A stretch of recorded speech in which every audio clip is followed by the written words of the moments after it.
Hello. आज हम पढ़ेंगे चैप्टर एमीन, जिसको हमने 4 पार्ट में डिवाइड किया है। फर्स्ट पार्ट में हम पढ़ेंगे structure and basicity of amine, aqueous versus gaseous, aliphatic versus aromatic. In the second part हम पढ़ेंगे method of preparation of amine from nitro, like how can we reduce nitro to amine, how can we convert alkyl halide to amine using Gabel Salamide synthesis and basic reaction. And also we will study in this section Hofmann bromide degradation, Gabel Salamide, Hofmann bromide degradation. These are name reactions, so important.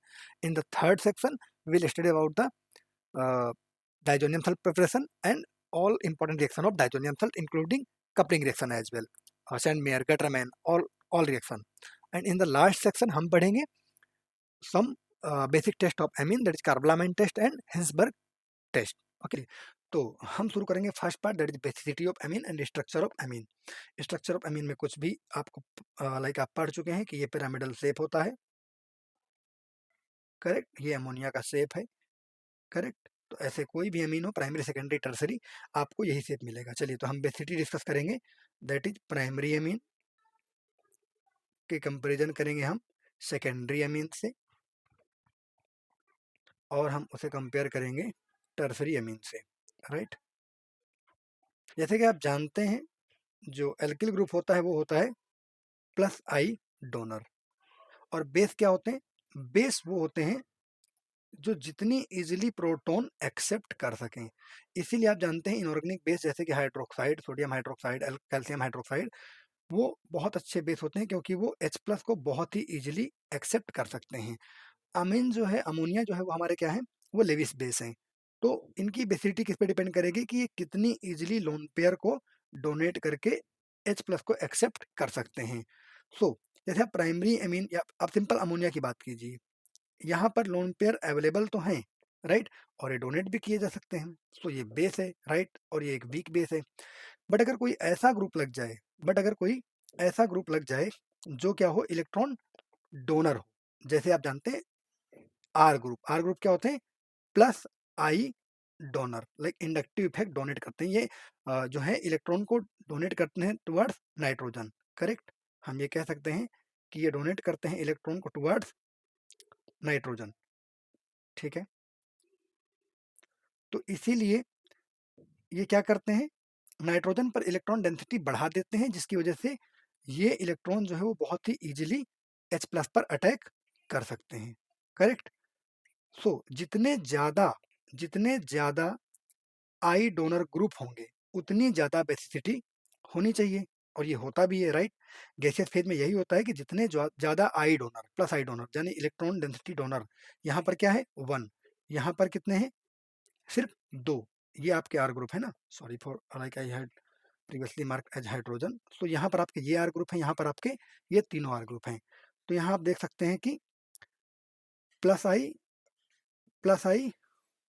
और plus आई, मतलब 3 आई, कहने मतलब 3 ऐसे group हैं जो inductive effect से electron donate कर रहे हैं टुवर्ड्स नाइट्रोजन, और इसीलिए सबसे इजी किसके लिए होगा हाइड्रोजन एक्सेप्ट करना? टर्सरी अमीन के लिए, correct. Okay, so tertiary amine can accept hydrogen most easily because it has plus 3 plus I donor, 3 plus I donor, right। ये हो गया गैसियस फेज के लिए। क्यों? क्योंकि गैसियस फेज में आप जानते हैं एंट्रोपी के अकॉर्डिंग कि मॉलिक्यूल जो होते हैं वो दूर दूर होते हैं। गैसियस फेज में आपको कोई कंफ्यूजन नहीं रख करके बेसिसिटी हो गई 3 डिग्री, 2 डिग्री, 1 डिग्री, करेक्ट। अच्छा, अब आप अगर इसी को डिस्कस करते हैं एक्वस फेज में, दैट इज वाटर में, तो आपको पता है वाटर में क्या होता है, हाइड्रोजन बॉन्डिंग होती है, ओके। और अगर आपका ये मान लीजिए 3 डिग्री अमीन है, तो क्या होगा, इसके जो लोन पेयर होंगे वो भी हाइड्रोजन बॉन्डिंग करेंगे, करेक्ट। तो ये लोन पेयर कहाँ बिजी रहेंगे? हाइड्रोजन बॉन्डिंग में बिजी रहेंगे। अच्छा, ऐसा क्या प्राइमरी के साथ नहीं है? प्राइमरी के साथ भी है, प्राइमरी के साथ भी है। हाइड्रोजन बॉन्डिंग में तो इफेक्ट होगा ही होगा, पर उसके साथ टर्सरी के में और एक जो ड्रॉबैक है लेस बेसिक होने का। क्या ड्रॉबैक है? Crowding, that is steric hindrance, जिसकी वजह से इलेक्ट्रॉन इजीली अवेलेबल नहीं होते किसी H प्लस को अटैक करने के लिए। तो इसीलिए टर्सरी अमीन जो होते हैं वो लीस्ट बेसिक होते हैं। अब जबकि प्लस आई डोनर अभी भी इम्पैक्ट कर रहा है, दैट इज अगर आप प्राइमरी को कंपेयर करेंगे सेकेंडरी से तो आपको ये मिलेगा कि सेकेंडरी जो है वो अभी भी ज़्यादा बेस्ट बेस है as compare to primary. So gaseous phase में आपने देखा था 3 डिग्री, 2 डिग्री, 1 डिग्री, और एक्वस फेज में आप देखेंगे 1 degree, wait sorry 2 degree, the most important that is 2 degree, most basic, then 1 degree and then 3 degree. 3 degree क्यों? क्योंकि सोल्वेशन और steric hindrance, steric hindrance, correct. So solvation effect और steric hindrance की वजह से जो ऑर्डर हो गया वो एक्वस में 213 हो गया, और इसमें प्लस आई की वजह से 3 डिग्री, 2 डिग्री और 1 डिग्री हो गया, करेक्ट। और हाँ, जो 2 डिग्री मोर देन 1 डिग्री है यहाँ पर भी प्लस आई इफेक्ट ही है, that is inductive effect, correct. So this overall the basicity of amine, comparison between aqueous and gaseous phase, right. और अब हम पढ़ेंगे एलिफेटिक एमीन के कंपेरिजन। Aliphatic amine are more basic than aromatic amine. Aliphatic amine are more basic than aromatic amine. Why? देखिए, आप ये basic concept जानते हैं कि अगर कोई इलेक्ट्रॉन डोनर ग्रुप लगा हो, अगर कोई इलेक्ट्रॉन डोनर ग्रुप लगा हो तो बेसिसिटी होती है, बढ़ जाती है, करेक्ट। बेसिसिटी जो होती है वो बढ़ जाती है। जैसे कि यहाँ पर आपको पता था कि ये एक इलेक्ट्रॉन डोनर ग्रुप है, राइट। ये एक इलेक्ट्रॉन डोनर ग्रुप है तो इलेक्ट्रॉन डेंसिटी बढ़ेगी और हाइड्रोजन इजीली एक्सेप्ट कर पाएगा, ठीक है। लेकिन अगर यही बात करें बेंजीन की, तो बेंजीन आपको पता है इलेक्ट्रॉन विड्रॉइंग नेचर का होता है in general, electron withdrawing nature का ड्यू टू रेजोनेंस। ये इलेक्ट्रॉन कहाँ पार्टिसिपेट करेंगे? रेजोनेंस में। ये रेजोनेंस में पार्टिसिपेट करेंगे, जिसकी वजह से नाइट्रोजन पर अवेलेबिलिटी नहीं हो पाएगी। ये कैसे एग्जिस्ट करेगा? NH2 plus. ये देखिए, हम बेंजीन पर ओवरऑल एक माइनस चार्ज रख देते हैं, जो कि आपको पता है यहाँ माइनस और यहाँ माइनस, ऑर्थो और पैरा पर माइनस होगा, जिसकी वजह से लोन पेयर अवेलेबल नहीं होंगे। So that's why aliphatic amine are more basic than aromatic. Why? Because due to resonance. अब लिख सकते हैं कि due to resonance electron that is lone pair are not available. हाँ, ये क्या होंगे? अवेलेबल नहीं होंगे इन aromatic amine. So that's why aromatic amine are less basic than aliphatic Amin. Okay, thank you. Okay, so अब हम पढ़ेंगे method of preparation of amine. Okay, basically amine बनाने का सबसे इजी वे है कि आप किसी प्राइमरी अमीन को या फिर आप NH3 को किसी एल्किल हैलाइड से, लेकिन एल्किल हैलाइड क्या होना चाहिए? प्राइमरी एल्किल हैलाइड हो, तो नॉर्मल SN2 रिएक्शन होगी, करेक्ट, और ये बन जाएगा एक अमीन CH3 CH2 NH2। ये हो गया एक बेसिक तरीका। बट इसका एक ड्रॉबैक है कि अगर आप इसे किसी टर्सरी एल्किल हैलाइड के साथ रिएक्शन कराएंगे तो ये हॉफमैन एलिमिनेशन दे देगा। दैट इज, देखिए कैसे हॉफमैन एलिमिनेशन होता है, आपको इसके बारे में ज़्यादा जानकारी नहीं चाहिए, बस आप ये जान लीजिए कि टर्सरी एमीन के साथ ये रिएक्शन नहीं परफॉर्म होती है। अगर आप यहाँ पर NH3 डालेंगे तो चलिए बन जाएगा, ये बनेगा CH3 CNH3 प्लस, और यहाँ पर भी CH3 और यहाँ पर भी CH2H। क्या होगा बाद में? आप इसे Ag2O से रिएक्शन करेंगे तो ये हॉफमैन एलिमिनेशन हो जाएगा, राइट। तो यहाँ पर आपको मिल जाएगा CH3 CH double CH3 CH3 और CH2, राइट। ये स्ट्रक्चर आपको मिल जाएगा एज अ एलिमिनेशन का प्रोडक्ट। सो इसीलिए ये बेसिकली किसके लिए है? For 1 degree. दैट इज, अगर आप CH3 CH2 Cl 1 degree alkyl halide लेंगे और आप इसे अमोनिया से रिएक्शन करवाएंगे तो ये मिल जाएगा आपको 1 degree amine CH3 CH2 NH2, correct, ठीक है। तो अब जो दो important chemical reaction, name reaction है, उसके बारे में डिस्कस करेंगे। दैट इज, पहली है हमारी हॉफमैन ब्रोमाइड डिग्रेडेशन, ओके, और दूसरी हमारी है गैब्रियल थैलामाइड सिंथेसिस, करेक्ट। अच्छा, इसमें हॉफमैन ब्रोमाइड में क्या है कि आप को पता लग रहा है कि रिएजेंट क्या होगा? Br2 होगा, और प्रेजेंस में किसके होगा? NaOH के प्रेजेंस में होगा। रिएजेंट आपका होगा जैसे आप समझ रहे हैं हॉफमैन ब्रोमाइड, IDE से आप अंदाजा लगा सकते हो। हालांकि ब्रोमाइड आपको पता है Br माइनस को ब्रोमाइड कहते हैं, राइट, बट आपको हिंट मिल सकता है IDE से, दैट इज एमाइड की रिएक्शन है, वो एमाइड की है, CH3CO NH2।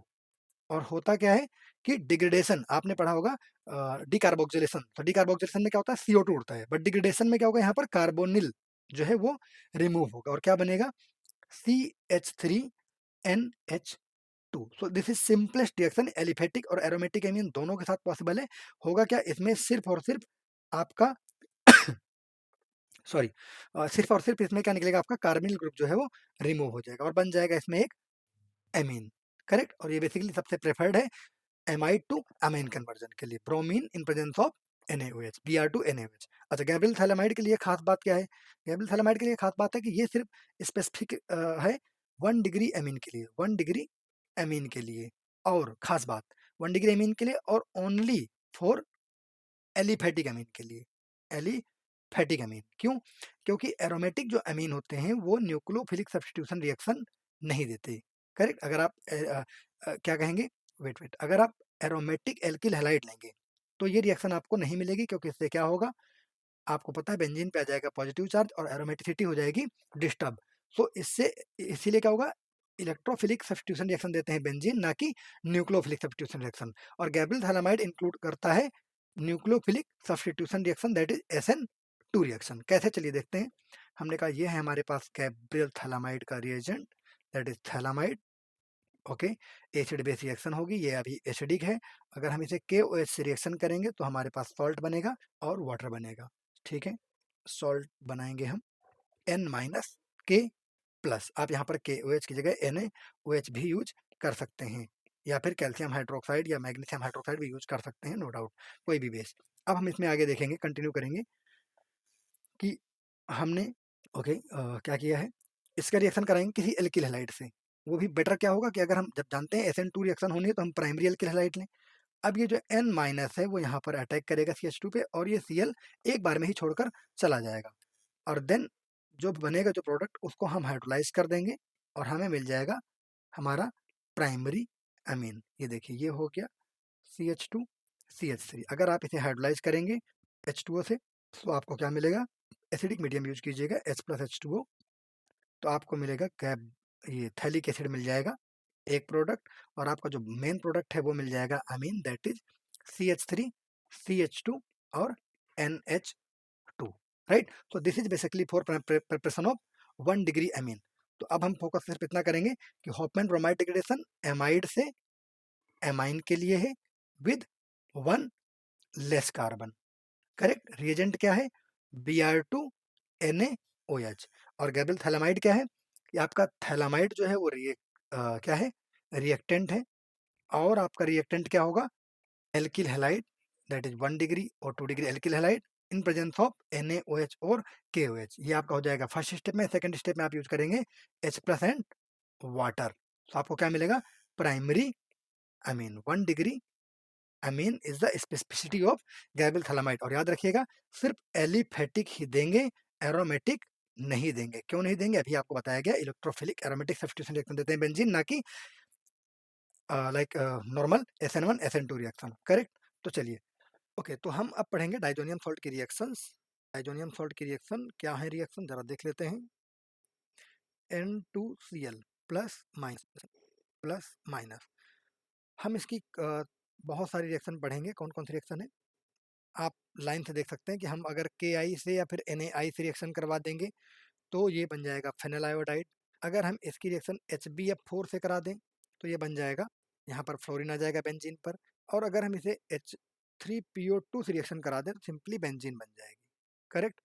वहीं पर अगर हम इसे वाटर से रिएक्शन करा दें, वार्म वाटर, तो ये बन जाएगा फेनोल। करेक्ट। ठीक है। अच्छा, और इंपॉर्टेंट रिएक्शंस क्या हैं, इंपॉर्टेंट रिएक्शन में है सैंडमेयर रिएक्शन, सैंडमेयर रिएक्शन और गटरमैन।